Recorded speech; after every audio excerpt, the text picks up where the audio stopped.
Someone asks you for a favor you already know you don't have time for, and before you've even finished thinking it through, the word is out of your mouth.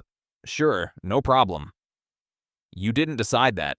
It just happened, like your mouth moved faster than your judgment could catch up to it. And later, alone, you feel the familiar weight settle in, the quiet resentment of a yes you never actually wanted to give. Here's the part that should bother you. You know, rationally, that saying no is allowed. You'd tell a friend that in a heartbeat. And yet in the moment, refusing feels less like a normal everyday option and more like a small act of danger. That gap between what you know and what you feel is not a character flaw. It's a measurable psychological bias, and researchers have actually put a number on it. In a series of studies, the social psychologist Vanessa Bohns found something remarkable. People consistently and dramatically overestimate how uncomfortable it will be for someone else to say no to them, and how upset others will be if they themselves refuse a request. In one study, people predicted a stranger would find it deeply awkward to ask them for help.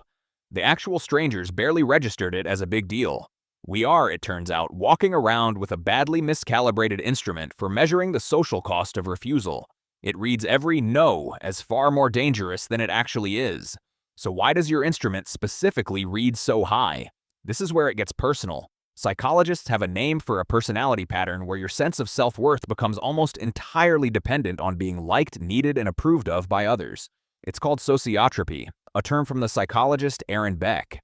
People high in sociotropy don't just prefer harmony, they experience disapproval as something close to a threat to their identity. And for a lot of people, that pattern has a very specific origin story.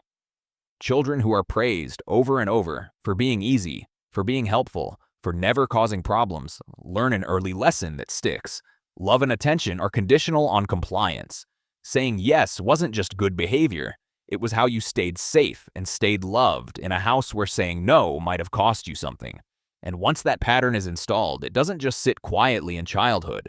It becomes a trap that other people can walk right into, whether they mean to or not.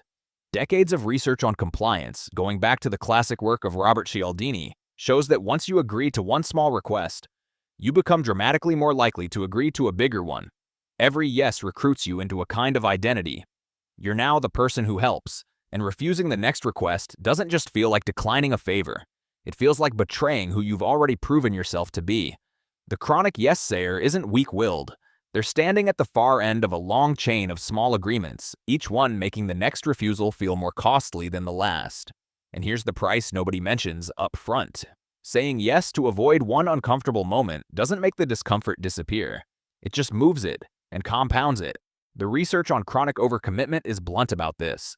Constantly saying yes against your own interest is strongly linked to burnout, to a specific kind of quiet resentment, and eventually to a much harder crash than the small, early no would ever have cost you. The moment of saying no might sting for 10 seconds. The moment of saying yes when you meant no can cost you weeks. So here's the reframe. If you struggle to say no, the honest read isn't that you're too nice or too weak.